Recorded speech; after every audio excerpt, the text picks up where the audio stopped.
Hi ಇವತ್ತು ಒಂದು ವಿಚಾರದ ಬಗ್ಗೆ ಮಾತಾಡಬೇಕಿತ್ತು. ಸೊ ಹಾಗಾಗಿ ಈ ವಿಡಿಯೋ ಮಾಡ್ತಾ ಇದ್ದೀನಿ. ವಿಚಾರ ಏನಪ್ಪ ಅಂತ ಹೇಳಿದ್ರೆ, ಈಗ 2 ಡೇಸ್ 3 ಡೇಸಿಂದ ಆಲ್ಮೋಸ್ಟ್ ಎಲ್ಲರೂ ನೋಡ್ತಾ ಇದ್ದೀರಾ ಸೋಷಿಯಲ್ ಮೀಡಿಯಾದಲ್ಲಿ ಬಿಗ್ ಬಾಸ್ ಬಗ್ಗೆ ಯಾವ ಥರ ಮಾತು ಬರ್ತಾ ಇದೆ, ಹೇಗೆ ಏನು ಅಂತೇಳಿ. ಸೊ ಬಿಗ್ ಬಾಸ್ ಬಗ್ಗೆ ಅನ್ನೋದಕ್ಕಿಂತ ಇಲ್ಲಿ ಗಿಲ್ಲಿಗೆ ಆಗ್ತಾ ಇರೋವಂಥ ಮೋಸನ ತುಂಬ ಜನ ಅಬ್ಸರ್ವ್ ಮಾಡಿದ್ದಾರೆ. ಇಡೀ ಕರ್ನಾಟಕನೇ ಅಬ್ಸರ್ವ್ ಮಾಡಿದೆ. ಅದರಲ್ಲಿ ಎಷ್ಟೋ ಜನ ಹರ್ಟ್ ಆಗಿರೋರು ವಿಡಿಯೋ ಮಾಡ್ತಾ ಇದ್ದಾರೆ. ಸೊ ಅದರಲ್ಲಿ ನಾನು ಕೂಡ ಒಬ್ಬಳು. ಸೊ ಈ ಸೀಸನ್ನ ಪೂರ್ತಿ ನಾನು ಆ್ಯಕ್ಚುಲಿ ಸ್ಟಾರ್ಟಿಂಗ್ ನಾನು ನೋಡ್ತಾ ಇರಲಿಲ್ಲ, ಬಟ್ ಗಿಲ್ಲಿ ಅಂತ ಬಂದಾಗ ನಾನು ನೋಡೋಕ್ಕೆ ಶುರು ಮಾಡಿದ್ದು. ಸೊ ಇದಕ್ಕೆ ಮುಂಚೆ ನಾನು ರಕ್ಷಿತಾ ವಿಚಾರದಲ್ಲಿ ಒಂದು ವಿಡಿಯೋ ಮಾಡಿ ಹಾಕಿದ್ದೆ. ಈಗ ನನಗೆ ಅದು ಗಿಲ್ಲಿ ಬಗ್ಗೆ ತೋರಿಸ್ತಾ ಇರೋದೇ ಒಂಥರ ಅನ್ನಿಸ್ತು. ಯಾಕಂದರೆ ಶೋ ನೋಡೋಕ್ಕೆ ಶುರು ಮಾಡಿದ್ದೆ ಗಿಲ್ಲಿಗೋಸ್ಕರ. ಸೊ ಇವಾಗ ಅದು ಗಿಲ್ಲಿನೇ ನೆಗೆಟಿವ್ ಆಗಿ ಪೋರ್ಟ್ರೇ ಮಾಡೋಕ್ಕೆ ಟ್ರೈ ಮಾಡ್ತಾ ಇದ್ದಾರೆ, ಅದನ್ನು ತೋರಿಸ್ತಾ ಇದ್ದಾರೆ ಕೂಡ. ಹಾಗಾಗಿ ನನಗೆ ಇದು ಬೇಜಾರು ಅನ್ನಿಸ್ತು, ಅದಕ್ಕೋಸ್ಕರ ಈ ವಿಡಿಯೋ ಮಾಡ್ತಾಯಿದ್ದೀನಿ. ಅಲ್ಲದೆ ಇಲ್ಲಿ ಎಲ್ಲರಿಗೂ ಬೇಜಾರಾಗಿರೋಂಥ ಒಂದು ವಿಚಾರ ಏನಪ್ಪ ಅಂತ ಹೇಳಿದ್ರೆ, ಧ್ರುವಂತ್ಗೆ ಹೋಲ್ ಸೀಸನ್ ಕಿಚ್ಚನ ಚಪ್ಪಾಳೆ ಅಂತ ಕೊಟ್ಟರು. ನಿಜವಾಗ್ಲೂ ಗುರು, ಅವನು ಹೋಲ್ ಸೀಸನ್ ಚಪ್ಪಾಳೆ ತಗೊಳ್ಳೋಷ್ಟು ವರ್ತಿದಾನ ನಮಗಂತೂ ಯಾರಿಗೂ ಅನಿಸಿಲ್ಲಪ್ಪ. ಅನಿಸ್ದೇ ಇರೋರು ಎಷ್ಟೋ ಜನ ವಿಡಿಯೋ ಮಾಡಿ ಹಾಕ್ತಾ ಇದ್ದಾರೆ. ಬಟ್ ಇಲ್ಲಿ ಕಿಚ್ಚ ಸರ್ ಆದ್ರೂ ಹೇಳ್ತಾರೆ ಅಲ್ವಾ, ಜನದ ನಿರ್ಧಾರವೇ ಅಂತಿಮ ನಿರ್ಧಾರ ಹಾಗೆ ಹೀಗೆ ಅಂತ. ಇಷ್ಟು ಜನ ಹೇಳ್ತಾ ಇದ್ದಾರೆ, ಇಷ್ಟು ಜನಕ್ಕೆ ಅನಿಸಿದೆ ಕೂಡ. ಇಡೀ ಒಂದು ಬಿಗ್ ಬಾಸ್ 12 ಸೀಸನ್ ಏನಿದೆ, ಸೊ ಇದು 1 ಮ್ಯಾನ್ ಶೋ, ಅದು ಗಿಲ್ಲಿಯಿಂದ ಅಂತ ಹೇಳ್ತಾರೆ. ಸೊ ಇಷ್ಟು ಜನಕ್ಕೆ ಅನಿಸಿದ್ದು ಕಿಚ್ಚ ಸರ್ಗೆ ಅನಿಸಿಲ್ವಾ? ನಿಜವಾಗ್ಲೂ ನನಗೇನೋ ಹಾಗೆ ಅನ್ನಿಸ್ಲಿಲ್ಲ. ಇಲ್ಲಿ ಅವರು ಏನು TRPಗೋಸ್ಕರ ಬಳಸ್ಕೋಬೇಕಿತ್ತು, ಬಳಸ್ಕೊಂಡ್ರು. ಇವಾಗ ಲಾಸ್ಟ್ ಮೂಮೆಂಟಲ್ಲಿ ಹೇಗೆ ಅವನನ್ನು ಪಕ್ಕಕ್ಕೆ ಇಡಬೇಕು ಅದನ್ನೇ ಮಾಡ್ತಾ ಇದ್ದಾರೆ.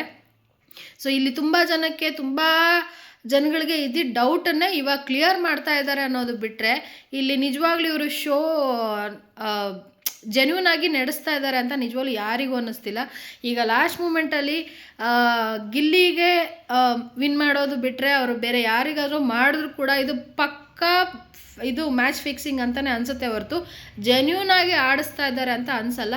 ಯಾಕೆ ಅಂತ ಹೇಳಿದ್ರೆ, ಇಡೀ ಸೀಸನ್ನಲ್ಲಿ ಕಂಟೆಸ್ಟೆಂಟ್ದು ಓಟ್ಗಳನ್ನ ಕೌಂಟ್ ಮಾಡಿದ್ರೆ, ಗಿಲ್ಲಿಗೆ ಬಂದಿರೋ ಓಟನ್ನ ಕಂಪೇರ್ ಮಾಡಿದ್ರೆ ನಿಜವಾಗ್ಲೂ ಗಿಲ್ಲಿದು ಅರ್ಧ ಭಾಗ ಕೂಡ ಅವ್ರು ರೀಚ್ ಮಾಡೋಕ್ಕಾಗಲ್ಲ. ಅಷ್ಟು ಜನ ಫಾಲೋವರ್ಸ್ ಇದ್ದಾರೆ ಗುರು. ಆಲ್ಮೋಸ್ಟ್ ಇಡೀ ಕರ್ನಾಟಕ ಗಿಲ್ಲಿ ಪರವಾಗಿದೆ. ಅದರಲ್ಲಿ ಎಷ್ಟೋ ಸ್ವಲ್ಪ ಜನ ಮಾತ್ರ ಬೇರೆಯವರಿಗೆ ಫ್ಯಾನ್ಸ್ ಇದ್ದಾರೆ, ಒಪ್ಕೋತೀನಿ, ಇಲ್ಲ ಅಂತ ಹೇಳಲ್ಲ. ಬಟ್ ಗಿಲ್ಲಿಗಿರೋ ಫ್ಯಾನ್ ಬೇಸ್ ಏನು ಅಂತ ನಾವು ಡೆವಿಲ್ ಮೂವಿಗೆ ಹೋದಾಗ ನಿಜವಾಗ್ಲೂ ಗೊತ್ತಾಯಿತು. ಡೆವಿಲ್ ಮೂವಿಲಿ ನಮ್ಮ ಡಿ ಬಾಸ್ ಬಂದಾಗ ಎಲ್ಲರೂ ಹೇಗೆ ಸೌಂಡ್ ಕೊಡ್ತಾಯಿದ್ರು, ಗಿಲ್ಲಿ ಬಂದಾಗ ಕೂಡ ಅದಕ್ಕೆ ಡಬ್ಬಲ್ ಆಗೇ ಕೊಟ್ಟಿದ್ದಾರೆ. ನಿಜವಾಗ್ಲೂ ಖುಷಿ ಆಗುತ್ತೆ ಡಿ ಬಾಸ್ ಫ್ಯಾನ್ ಆಗಿ. ಸೊ ಗಿಲ್ಲಿ ಬಂದಾಗ ಅಷ್ಟು ಕೂಗ್ತಾಯಿದ್ರು ಅಂತ ಅಂದಾಗ ನಮ್ಗೆ ಅಲ್ಲಿಗೆ ಅರ್ಥ ಆಯಿತು ಅವ್ನ ಫ್ಯಾನ್ ಬೇಸ್ ಯಾವ ಥರ ಇದೆ ಅಂತೇಳಿ. ಸೊ ಈಗಿರೋವಾಗ ಇದನ್ನು ಪಕ್ಕಕ್ಕೆ ಇಟ್ಬಿಡೋಣ, ಫ್ಯಾನ್ ಬೇಸ್ ಇರೋದು ಇದು ಹಾಗೆ. ಸೊ ಇಡೀ ಹೋಲ್ ಶೋ ನೋಡಿದಾಗಲೂ ಕೂಡ ಬಿಗ್ ಬಾಸ್ ಜರ್ನಿಯಲ್ಲಿ ಅವನಷ್ಟು ಎಂಟರ್ಟೈನ್ಮೆಂಟ್ ಕೊಟ್ಟಿರೋರು ನಿಜವಾಗ್ಲೂ ಬೇರೆ ಯಾರೂ ಇಲ್ಲ ಗುರು. ಸೀರಿಯಸ್ ಆಗಿ ಇದು ಪ್ರತಿಯೊಬ್ಬರಿಗೂ ಗೊತ್ತು. ಅದು ಗೊತ್ತಿದ್ದೇನೆ ಇಷ್ಟು ಜನ ವಿಡಿಯೋ ಮಾಡಿ ಎಲ್ಲರೂ ಬೇಜಾರಾಗಿ ಈ ಒಂದು ಕಿಚ್ಚನ ಚಪ್ಪಾಳೆ ಏನೋ ಗಿಲ್ಲಿಗೆ ಬರಬೇಕಿತ್ತು ಅಂತ ಹೇಳಿದ್ದು. ಸೊ ಇರಲಿ, ತೊಂದರೆ ಇಲ್ಲ. ಅವನು ಹೇಗೆ ಅಂತ ಅಂದರೆ, ಈ ಚೈಲ್ಡಾಗಿ ಆಡಿಕೊಂಡು, ಈ ಹೆಣ್ಣಿಗಂತರ ರಕ್ಷಿತಾ ಮುಂದೆ ಅಲ್ಲಾಡಿಕೊಂಡು ಏನೇನೋ ಗಿಮಿಕ್ ಮಾಡಿಕೊಂಡು, ಅದು ಹಾಗೆ ಇದು ಹಿಂಗೆ ನೀನು ಬಾರೋ ಅಂತ ಈ ಥರ ಎಲ್ಲ ಚೈಲ್ಡಿಶ್ ಬಿಹೇವ್ ಮಾಡಿದವ್ರಿಗೆ ಕಿಚ್ಚನ ಚಪ್ಪಾಳೆ ಸಿಗುತ್ತೆ ಅಂದರೆ, ನಮ್ಗೆ ಇಲ್ಲಿ ಆ ಥರ ಯಾವುದೋ ಚೈಲ್ಡಿಶ್ ಬಿಹೇವಿಯರ್ ಮಾಡಿಲ್ಲ. ಸೊ ಹಾಗಾಗಿ ಅವ್ನಿಗೆ ಕಿಚ್ಚನ ಚಪ್ಪಾಳೆ ಬೇಡ ಬಿಡಿ, ಸೊ ತೊಂದರೆ ಇಲ್ಲ. ಸೊ ಇದು ಆ್ಯಕ್ಚುಲಿ ಬೇಜಾರಾಗಿತ್ತು. ಸೊ ಇದು ನನಗೆ ವಿಡಿಯೋ ಮಾಡಲೇಬೇಕು ಅಂತ ನನಗೆ ಅನಿಸಿತು. ಪರ್ಸ್ನಲಿ ಎಲ್ಲರಿಗೂ ಹರ್ಟ್ ಆಗಿದೆ, ಇದು ನಮಗೂ ಬೇಜಾರಾಗಿದೆ. ಏನು ಹೇಳಬೇಕು ನಿಜ ನನಗೆ ಗೊತ್ತಾಗ್ತಿಲ್ಲ. ಸೊ ಅಟ್ಲೀಸ್ಟ್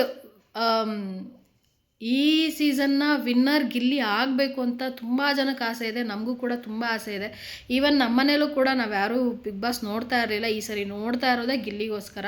ಸೊ ನನ್ನ ತಮ್ಮ ಕೂಡ ಹೇಳ್ತಾ ಇದ್ದ, ಅಕ್ಕ ಈ ಸರಿ ಯಾಕೋ ಗಿಲ್ಲಿನ ಜಾಸ್ತಿ 2 ವಾರದಿಂದ ನೆಗೆಟಿವ್ ಆಗಿ ತೋರಿಸ್ತಾ ಇದ್ದಾರೆ, ಮೋಸ್ಟ್ಲಿ ಅವನ್ನ ಸೋಲ್ಸೋ ಮಟ್ಟದಲ್ಲಿ ಕಾಣ್ತಾ ಇದ್ದಾರೆ ಅಂತೇಳಿ.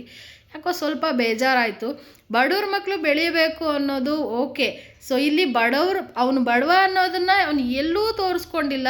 ಸೊ ಅಲ್ಲದೆ ಬಡವ್ರ ಮಕ್ಕಳು ಬೆಳಿಬೇಕು ಅನ್ನೋದು ಬಿಡಿ, ಅವನಿಗೆ ಟ್ಯಾಲೆಂಟ್ ಇದೆ. ಟ್ಯಾಲೆಂಟ್ ಇಲ್ಲದೆ ಅವನು 2-3 ಶೋಗಳು ಮಾಡಿಲ್ಲ, ಏನೂ ಇಲ್ಲ. ಅವನಿಗೆ ಟ್ಯಾಲೆಂಟ್ ಇಲ್ಲದೆ ನೀವು ಇಲ್ಲಿ ಕರ್ಕೊಂಡು ಬಂದು ಕೂರಿಸ್ಕೊಂಡಿಲ್ಲ.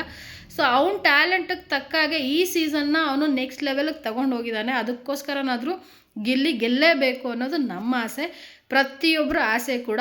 ಸೊ ಇದರಲ್ಲಿ ನಾನೇನು ಸರಿ ಮಾತಾಡಿದ್ದೀನಿ ತಪ್ಪು ಮಾತಾಡಿದ್ದೀನಿ ಗೊತ್ತಿಲ್ಲ. ಸೊ ತಪ್ಪು ಮಾಡಿದರೆ ಹೊಟ್ಟೆ ಒಳಗಡೆ ಹಾಕ್ಕೊಳ್ಳಿ. ಸೊ ಸರಿ ಮಾತಾಡಿದರೆ ಸಪೋರ್ಟ್ ಮಾಡಿ ಅಂದರೆ ಒಂದು ಏನಾದರೂ ಕಮೆಂಟ್ ಮುಖಾಂತರ ತಿಳಿಸಿ, ಇಲ್ಲ ನೀವು ಕರೆಕ್ಟಾಗಿ ಮಾತಾಡಿದ್ದೀರಾ ಇಲ್ಲ ತಪ್ಪು ಮಾತಾಡಿದ್ದೀರಾ ಅಂತ. ಸೊ ಐ ಹೋಪ್ ಇದು ಆಗೋರಿಗೆ ಅರ್ಥ ಆಗುತ್ತೆ ಅಂದ್ಕೊಂಡಿದ್ದೀನಿ. So thank you so much for watching.